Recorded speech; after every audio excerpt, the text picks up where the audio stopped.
ভাইয়া আমার, আখেরাত তো অনেকগুলো ঘাটি। এক নম্বরে হচ্ছে জান কবজ হওয়া, মৃত্যু, এরপরে কবর, এরপরে হাসরের মাঠ, এরপরে মিজান, এরপরে ফুলসিরাত, এরপরে জান্নাত জাহান্নাম, এবং এক একটা হাজার হাজার বছরের লম্বা ঘাটি।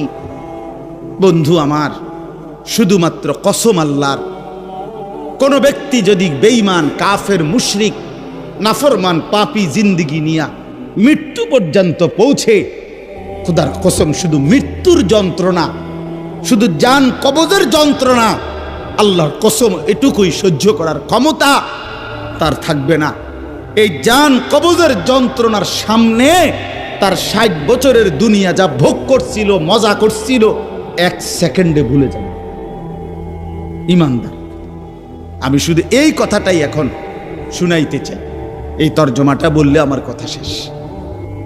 এটাই আমার বক্তব্য। ভাইয়া, কবরে লম্বা সময় থাইকা কি কষ্ট পাইবা? বেনামাজি সন্তান, হারাম উপার্জনকারী বাবারা, বেপর্দা মা বোন, সেটা তো লম্বা বিষয়। হাসরের মাঠ কি পরিমাণ লম্বা, মিজানের পাল্লার সময়টা কি পরিমাণ কঠিন হবে, আমল নামাটা যখন বাম হাতে দেয়া হবে তখন কি পরিমাণ চিৎকার করবে। ফুলসিরাত পার হতে 30,000 বছরের রাস্তা, এই অন্ধকারাচ্ছন্ন রাস্তা কিভাবে পার হবে সে তো পরে লম্বা বিষয়।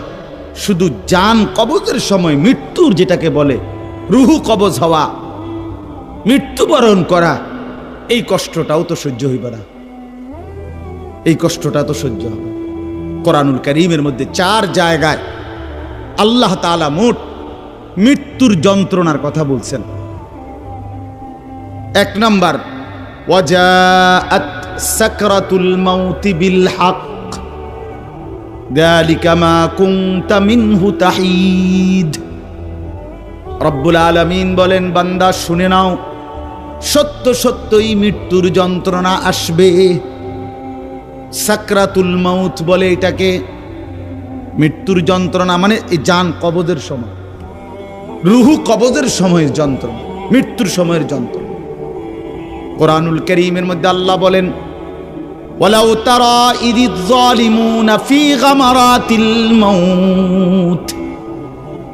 আল্লাহ বলেন, শোনো বান্দা, আল্লাহর নবীকে বলেন, বন্ধু আপনি যদি একটা নজর দেখতেন জালেমের মৃত্যু যন্ত্রণা কতটা ভয়ানক হবে। ইযিয যালিমুনা ফি গামারাতিল মাউত ওয়াল মালাইকাতু বাসিতু আইদিহিম। ফেরেশতারা ওই নাফরমান পাপীকে ডাক দিয়ে বলবে, হাত বাড়িয়ে বলবে ফেরেশতারা, আখরিজু আনফুসাকুম, হে অসৎ আত্মার রূহ, এই নাফরমানের শরীর থেকে বের হও।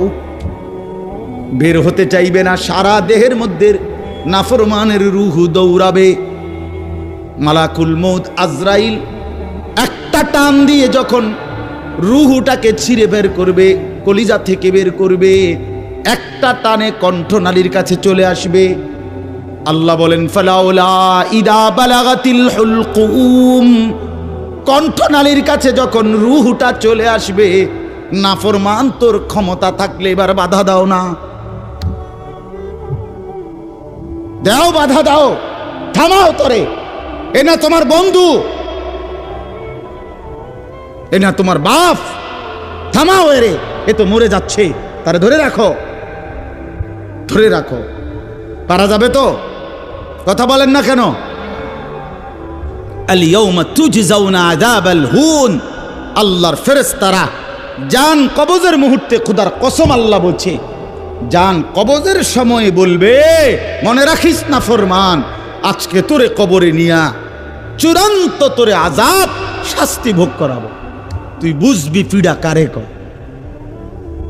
মাস্তানি, মাতবড়ি, সুদের টাকা, ঘুষের টাকা, বাটপারি, চিটারি, অহংকার, দম্ভ, তুই আয়, আয় না ফরমান, তোর এখন দেখাবো।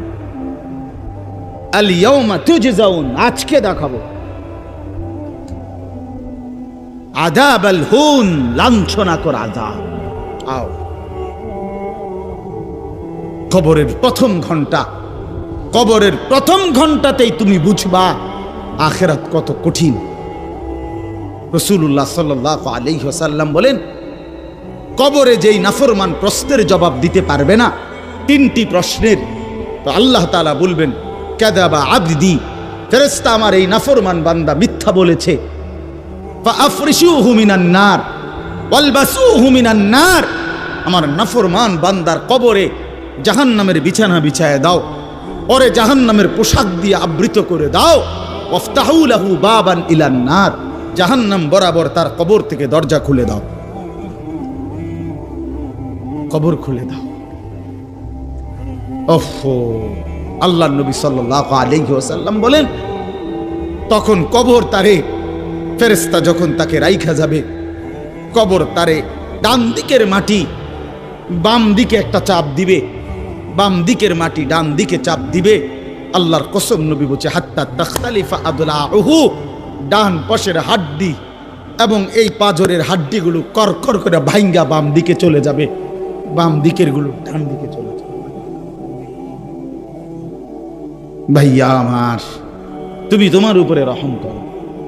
বাপ আমার, আপনাদেরকে বলি, হারামের টাকা উপার্জন কইরা, সুদের টাকা, কিস্তির টাকা, ঘুষের টাকা, ওজনে কম দেওয়া টাকা, হারাম ব্যবসার টাকা, বাটপারি সিটারির টাকা দিয়া বংশ, ফ্যামিলি, স্ত্রী, সন্তানের জন্য রাইখা যাইয়েন না।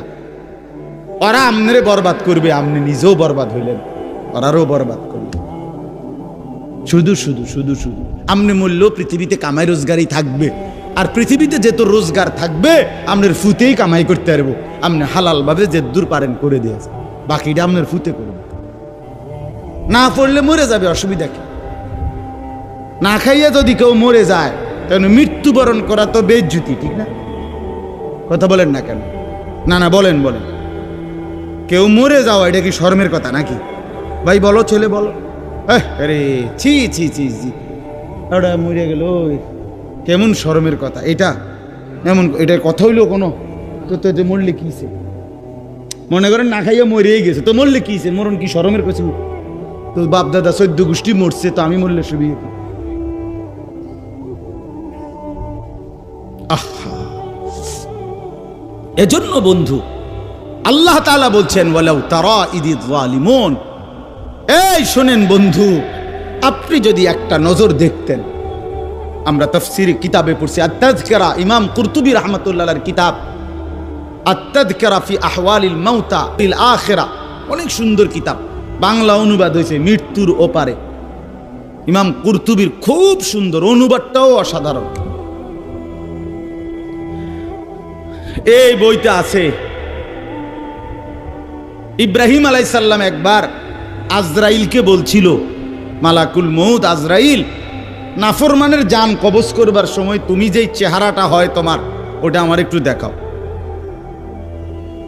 মালাকুল মউত আজরাইল বলছিল, হে আল্লাহর নবী, কসম আপনি এটা দেখতে চাইেন না, আপনি সহ্য করতে পারতেন না। ইব্রাহিম আলাইহিস সালাম বললেন, না মা আজরাইল, আমি এটা দেখুমই, তুমি আমারে দেখাও একটা নজর। মালাকুল মউত আজরাইল কোন পাপী ব্যক্তির জান কবজের সময় যে বিভৎস কুৎসিত আকৃতি ধারণ করে, আল্লাহর কসম ওই আকৃতি যখন ধারণ করছেন ইব্রাহিমের সামনে, ইব্রাহিম নবী সাল্লাল্লাহু আলাইহিস সালাম একটা চিৎকার মাইরা বেহুশ হয়ে গেছে।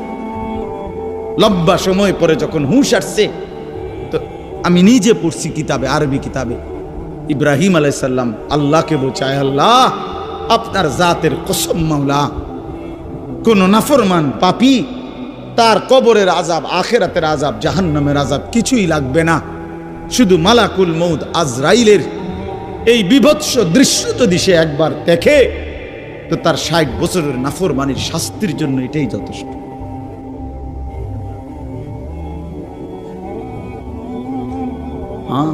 আখরিজু আনফুসাকুম,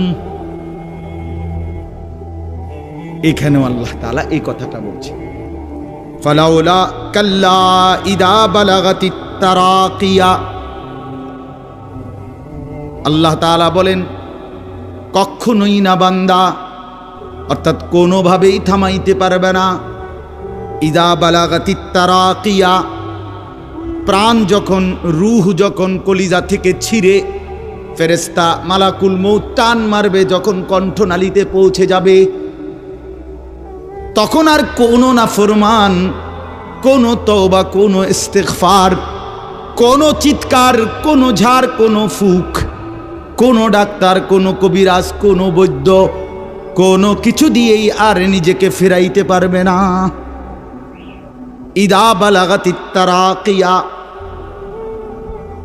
যখন কণ্ঠনালীর মধ্যে ফেরেশতা টান দিয়ে বের করে ফেলবে রূহ, কলিজা থেকে, কলব থেকে রূহকে টেনে ধরবে, যখন কণ্ঠনালীতে চলে আসবে, ওয়াকিলা মান রাক, আশপাশের সকলেই তখন বলবে এই ব্যক্তি যে ছটফট করতেছে তারে এখন কোন কবিরাজ দিয়া ঝাড়াবে। সবাই ডাক্তার, কবিরাজ, বৈদ্য, ওঝা খুঁজবে, দেখো না কার কে পরিচিত আছে, ডাকো, আরে বাঁচাইবার চেষ্টা করো। অযান্না আন্নাহুল ফিরাক, আল্লাহ বলে কিন্তু ওই ব্যক্তি ঠিকই বুঝে ফেলেছে আজকে তাকে নিশ্চিত এই পৃথিবী থেকে বিচ্ছিন্ন হতে হবে। আত্মীয় স্বজন তারা যদিও ডাক্তার কবিরাজের জন্য চিল্লাচিল্লি করছে, কিন্তু লোকটা নিজেই বুঝে ফেলবে আন্নাহুল ফিরাক, তাকে এখন এই দুনিয়ার মায়া থেকে বিচ্ছিন্ন হইতেই হবে। কারণ মালাকুল মউত তো রূহটা ছিঁড়া ফেলছে, কলিজা থেকে টান দিয়া ফেলছে, আর তো ফেরত যাবে না, আর তো ফেরত যাবে না। ইন্নাল্লাহা ইয়াকবালু তাওবাতাল আবদি মা লাম ইউগারগির, নবী সাল্লাল্লাহু আলাইহি ওয়াসাল্লাম বলেন নিশ্চয়ই আল্লাহ তাআলা বান্দার তওবা কবুল করেন যতক্ষণ পর্যন্ত না মৃত্যুর গড়গড়া শুরু হয়, ওর আগ পর্যন্ত। ফেরেশতা টান দিলে মৃত্যুর যখন গড়গড়া শুরু হয়, তখন যদি কোনো বান্দা তওবা করে আল্লাহ তাআলা সেই তওবা কবুল করে না। এবারে দম টানে, একেবারে সোজা হইয়া গেছে। এই সময় হুজুর আনছে 200 টাকা দিয়া, হুজুর আব্বারে গুদ্দুর বেহেশত বুঝ করিয়া দেন, তওবা ভরাইয়া দেন, তওবা। এই সারা জিন্দিগির সিটারি বাটফারির তওবাটা এই 200 টাকা দিয়া আব্বারে মিল করিয়া দেন। হ্যাঁ, ফেরেশতা বেহেশত দিয়ে দিব। বেহেশত হুজুরের আব্বার সম্পত্তি। হ্যাঁ, কথা বলেন না কেন? বেহেশত হুজুরের বাপের সম্পত্তি। এটা তো এটা কি ধরনের তওবা, কিসের তওবা এটা? এই বেটার তো কোনো এহসাসে নাই। আরে বোঝেন নাই আমার কথা? তার তো কোনো অনুভূতিই নাই, হে তো লড়েও না, বুঝেও না, হে তো জানে না কিসের করছে, কি করতেছে। আল্লাহ তাআলা বলছে ওয়াল্লাযীনা ইযা ফাআলু ফাহিশাতান আও যালামু আনফুসাহুম যাকারুল্লাহ ফাস্তাগফারু লিযুনুবিহিম। আল্লাহ বলছে আমার বান্দা যত বড় নাফরমানি করুক, করতে করতে যদি বড় থেকে বড় জুলুমও করে, কিন্তু তৎক্ষণাৎ যদি আমি আল্লাহকে স্মরণ করে আর আমার কাছে 2 হাত তুলে মাফ চায়, পিছনের গুনাহ যদি ছেড়ে দেয় আর করবে না যদি ওয়াদা দেয়, খোদার কসম কোরআনে আছে, আল্লাহ বলেন বান্দা আমি পুরাপুরি 100% মাগফিরাত দিয়ে দেব, পুরা মাফ। উলাইকা জাযাউহুম মাগফিরাতুম মির রাব্বিহিম। যখন তোমার বুঝ ছিল তখনই তুমি তওবা করছিলা, ঠিক আছে, কিন্তু যখন মৃত্যুর যন্ত্রণা শুরু হয়ে যায় তখন আর তওবা কবুল হয় না। ওয়ালাইসাতিত তাওবাতু লিল্লাযীনা ইয়ামালুনাস সাইয়্যাত হাত্তা ইযা জাআ আহাদাহুমুল মাউতু ক্বালা ইন্নী তুবতুল আন। এই যে কোরআন শরীফের আয়াত। আল্লাহ বলেন ওই ব্যক্তির তওবা তওবা নয়, পুরা জিন্দেগি নাফরমানি করেছিল, অতঃপর যখন মৃত্যুর সময় আসলো, আজরাইল উপস্থিত হলো, এখন বলতেছে আমি আল্লাহ এখন তওবা করলাম। আল্লাহ বলে না বান্দা, এমন তওবা হবে না। তাইলে তওবা করবেন কখন? এখন। কখন বাবা? এখন, এখন, আজ দিমাগ আছে যখন, আকল আছে যখন, বুঝ আছে যখন। আল্লাহ আমাদেরকে বুঝার তৌফিক দান করেন। ওয়ালতাফাতিস সাকু বিসাক। আল্লাহ বলেন নাফরমান তখন ভয়ে আর আতঙ্কে মালাকুল মউত তো তাকে টেনে বের করছে। আজরাইল এসে সামনে দাঁড়ানোর সাথে সাথে নাফরমান এই পরিমাণ ভয় পেয়ে গেছে। ওয়ালতাফাতিস সাকু বিসাক, দুইটা পায়ের গোসা, মানে পায়ের গোসা বোঝেন না, গোড়ালি নিচের অংশ আর কি, জুতা পরি আমরা যেটা, এই গোসা আল্লাহ বলেন এক গোসার সাথে আরেক গোসা মানে দুই পাও এইভাবে মিল্লা গেছে। এটা যে একটু নড়াবে, একটু একটার উপর একটা উঠাবে অথবা কদ্দুর সরাবে, ভয়ে আতঙ্কে আল্লাহ বলেন নাফরমান এটাও ভুলে যাও। পাওটা নাড়াবার ক্ষমতাও হবে না। ইলা রাব্বিকা ইয়াউমা ইদিনিল মাসাক, আল্লাহ তাআলা বলেন এই অবস্থাতেই আমি আল্লাহর কাছে ফিরতে হবে, ফিরতে হবে। মৃত্যুর ভীষণ বড় যন্ত্রণা হবে। অর্থাৎ এখানে ফেরেশতা প্রথম তো টান দিবে, ফুলের মতো ছিঁড়া ফেলবে। ফুল যেভাবে গাছ থেকে ছিঁড়ে ফেলে, কলিজা থেকে রুহ তো ছিঁড়ে ফেলবে, কণ্ঠনালীর কাছে আটকায়া যাবে। তখন সে বারবার চেষ্টা করবে নিজের রুহ ফেরত নিতে, কিন্তু ফেরত নিতে পারবে না। আল্লাহ তাআলা বলেন মৃত্যুর মারাত্মক সাকরাতুল মউত তখন শুরু হবে, ভীষণ যন্ত্রণায় শরীর পাওটাও নাড়াইতে পারবে না। এই অবস্থাতেই, এই জোরাজুরি টানাটানি অবস্থার মধ্যেই তাকে আল্লাহর কাছে ফিরতে হবে।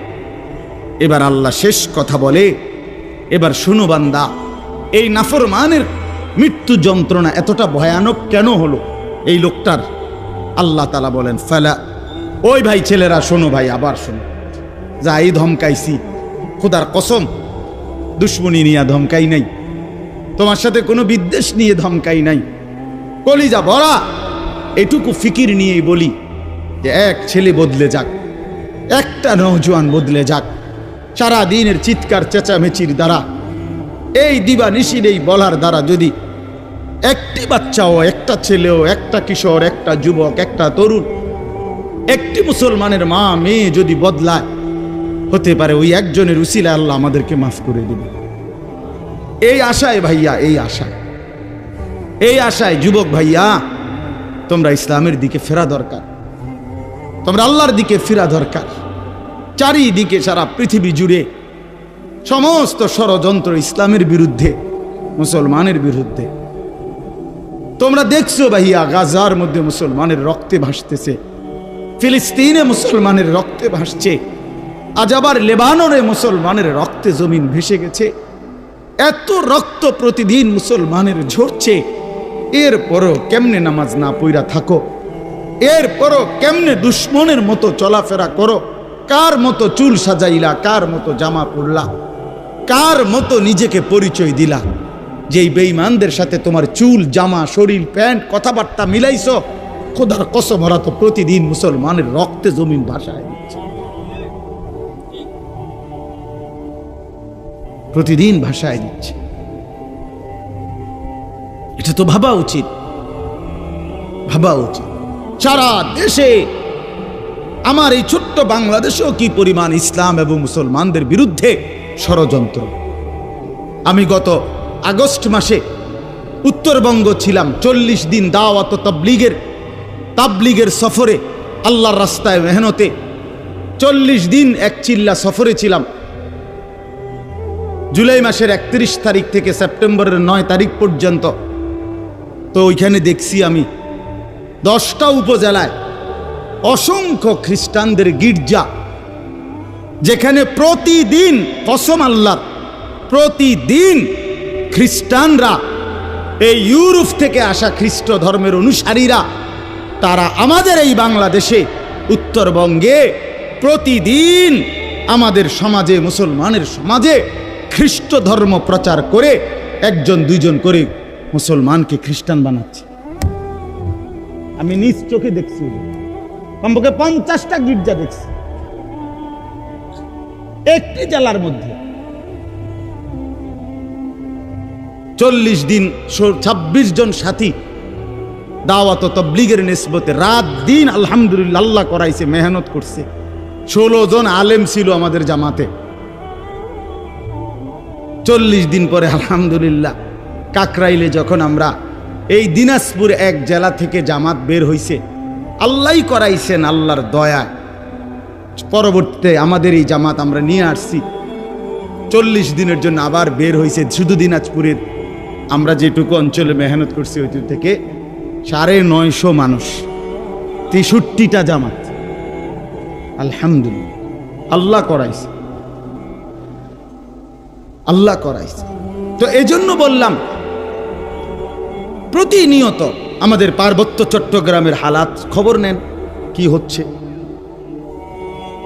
একদিন ঘুম থেকে শুনবেন উঠে পার্বত্য চট্টগ্রাম আর আমাদের কাছে নাই। গোটা বাংলাদেশে, পুরা বাংলাদেশ যত বর্গ মাইল, এর 3 ভাগের 1 ভাগ হলো পার্বত্য চট্টগ্রামের 3টা জেলা। বুঝেন নাই কথাটা আমার? সারা বাংলাদেশের আয়তন যেদূর, এটা যদি 3 ভাগ করে, শুধু 3 জেলা রাঙ্গামাটি, খাগড়াছড়ি, বান্দরবন, পার্বত্য চট্টগ্রামের এই 3 জেলাই 1/3 বাংলাদেশ। বুঝেন হিসাব? হ্যাঁ, পুরা উত্তরবঙ্গ প্রতিদিন কাফের কাদিয়ানি, প্রত্যেক দিন তারা মুসলমানদেরকে কাদিয়ানিতে বানানোর জন্য তাদের কার্যক্রম করছে, অসংখ্য মানুষ। অথচ সারা পৃথিবীর মুসলমানের কাছে, ওলামায়ে কেরামের কাছে, সারা পৃথিবীর মুসলমানের কাছে একথা স্পষ্ট অকাট্য যে কাদিয়ানিরা 100 কাফের, 100 কাফের, 100 কাফের, 100% কাফের। কাদিয়ানি একটি ভিন্ন ধর্ম, ইসলাম একটি ভিন্ন ধর্ম। ইসলাম এবং কাদিয়ানিয়াত এক ধর্ম হইতে পারে না, এক ধর্ম হইতে পারে।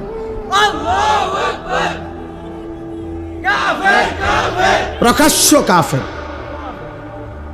প্রকাশ্য কাফের। জানো না মিয়া, এই বেঈমানরা নিজেদেরকে আহমদিয়া মুসলিম বলে। কিসের আহমদিয়া মুসলিম? তুই বেটা মুসলমান তো মুসলমান। কোরআনে আল্লাহ বলছেন হুয়া সাম্মাকুমুল মুসলিমিন। আল্লাহ তাআলা বলছে তোমাদের নাম তোমাদের পিতা ইব্রাহিম রেখেছেন মুসলমান। আবার আহমদিয়া মুসলমান কিতা? আলগা শব্দ লাগালে কেন? মুসলমান তো মুসলমানই, এটার লগে আবার আলগা টাইটেল লাগানোর কি দরকার আছে? সাদা মুসলমান, কালা মুসলমান, হ্যাঁ চিটেঙ্গা মুসলমান, দেখিতা এটা কোনো দরকার আসেনি? আপনি বলেন না, মুসলমান তো মুসলমান। ওয়ামান আহসানু কাওলাম মিম্মান দাআ ইলাল্লাহ ওয়া আমিলা সালিহান ওয়া ক্বালা ইন্নানি মিনাল মুসলিমিন। এই যে আল্লাহ বলছে সর্বোত্তম মানুষ, সর্বশ্রেষ্ঠ মানুষ হলো 3 ব্যক্তি। 1 নম্বরে যে মানুষকে আল্লাহর দিকে ডাকে, 2 নম্বরে যে যাবতীয় নেক আমল করে, 3 নম্বরে সর্বদাই যে নিজেকে মুসলমান পরিচয় দেয়। কি পরিচয় দেয়? আমি মুসলমান, নাকি আমি ঢাকাইয়া মুসলমান, আমি মুসলমান, খাস খালাস। আল্লাহ আমাদেরকে মাফ করে দেন। আমার ভাই, আমার ছেলেরা, আমার নওজোয়ানরা ফেরা দরকার। ইসলামের জন্য জান বাজি না রাখলে, আল্লাহর দ্বীনের জন্য আমরা ফিকির না করলে, নিজের ঈমান, নিজের ইসলাম, নিজের আমল, নিজের আখলাক সুন্দর না করলে ভাইয়া পারতা না। স্লোগান দেওয়া আর জীবন দেওয়া এক কথা না। স্লোগান দেওয়া সহজ ভাইয়া, তো দুশ্মনের মোকাবেলায় দাঁড়ানো কঠিন, কঠিন। এই জন্য ভাই, নিজের কলিজার ভিতরে যদি ঈমান না থাকে, আখিরাতের ফিকির না থাকে, কপালে যদি সেজদা না থাকে, তুমি কাফেরের মোকাবেলায় দাঁড়াইতে পারত না, মাহাদির পক্ষে থাকতে পারত না, দাজ্জালের বিরুদ্ধে লড়তে পারত না। আল্লাহ আমাদের প্রত্যেকটা যুবককে মাহাদির সৈনিক বানিয়ে দেন। শেষ কথা হলো এটাই বলতেছিলাম, কেন মৃত্যু যন্ত্রণা হবে, জান কবজের কষ্ট হবে কার? আল্লাহ বলেন কেন? এই ফালা সাদ্দাকা ওয়ালা সাল্লা। আল্লাহ বলেন কারণ হলো সে আমি আল্লাহর কথায় বিশ্বাস করে নাই, আমি আল্লাহর উপরে বিশ্বাস করে নাই, এবং ওয়ালা সাল্লা 5 ওয়াক্ত নামাজ আদায় করে নাই।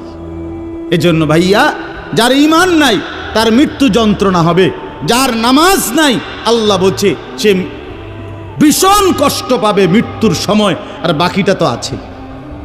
ওয়ালাকিন কাযযাবা ওয়া তাওয়াল্লা, বরং সে আমি আল্লাহর উপরে মিথ্যা আরোপ করেছে, ঈমান আনে নাই। ওয়া তাওয়াল্লা, আমার প্রতিটা হুকুম থেকে মুখ ফিরাইয়া নিছে। আল্লাহ বলেন সুম্মা যাহাবা ইলা আহলিহি ইয়াতামাত্তা, আমার নাফরমানি করছে, আমার বিরুদ্ধাচরণ করছে, আমার হুকুমের উল্টা করছে, অথচ এর পরেও স্ত্রী সন্তান পরিবারের মাঝে গর্ব কইরা অহংকার কইরা আনন্দ ফুর্তিতে জিন্দিগি কাটাইছে। সিটারি, বাটপারি, অন্যায়, দুর্নীতি, অনিয়ম, নামাজ নাই, বন্দিগি নাই, হালাল হারামের পার্থক্য নাই, এরপরেও ঘর সংসার বউ বাচ্চার মধ্যে এভাবে চলছে, মনে হয় যেন কোনো টেনশনই নাই। আল্লাহ বলেন এই অহংকারী, এই গাদ্দারির কারণে মালাকুল মউত আজরাইল যখন রুহু কবজ করবে তখন কলিজা থেকে রুহুটা ছিঁড়া ভিড়া এরপরে কবজ করবে। আল্লাহ আমাদেরকে মাফ করে দেন।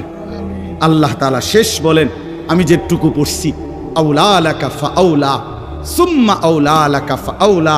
আল্লাহ বলেন বান্দা, এই বান্দা, আমি 4 বার বলছি বান্দা, 4 বার তোমার জন্য দুর্ভোগ, তোমার জন্য দুর্ভোগ, তোমার জন্য দুর্ভোগ, তোমার জন্য দুর্ভোগ। 4 বার আউলা লাকা ফাআউলা সুম্মা আউলা লাকা ফাআউলা। কয়টা হইল? 4টা। 4টা কেন? 4টা কেন? 1, তোমার জান কবজের সময় তোমার দুর্ভোগ। 2, তোমার কবরে দুর্ভোগ। 3, হাসরের মাঠে দুর্ভোগ। 4, জাহান্নামে দুর্ভোগ। তুমি জান কবজের সময়ও কষ্ট পাইবা, তুমি কবরেও কষ্ট পাইবা, তুমি হাসরেও কষ্ট পাইবা, তুমি জাহান্নামেও কষ্ট পাইবা। আউলা লাকা ফাআউলা সুম্মা আউলা লাকা ফাআউলা। আয়াহসাবুল ইনসানু আন ইউতরাকা সুদান।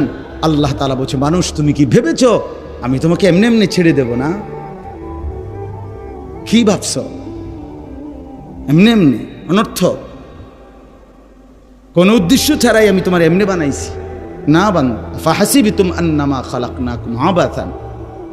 আল্লাহ তাআলা বললেন, বান্দা তুমি কি এই ভেবেছো আমি তোমাকে বেহুদা বানাইছি? এ খাইবার ফুর্তি করবা, নাচবা গাইবা?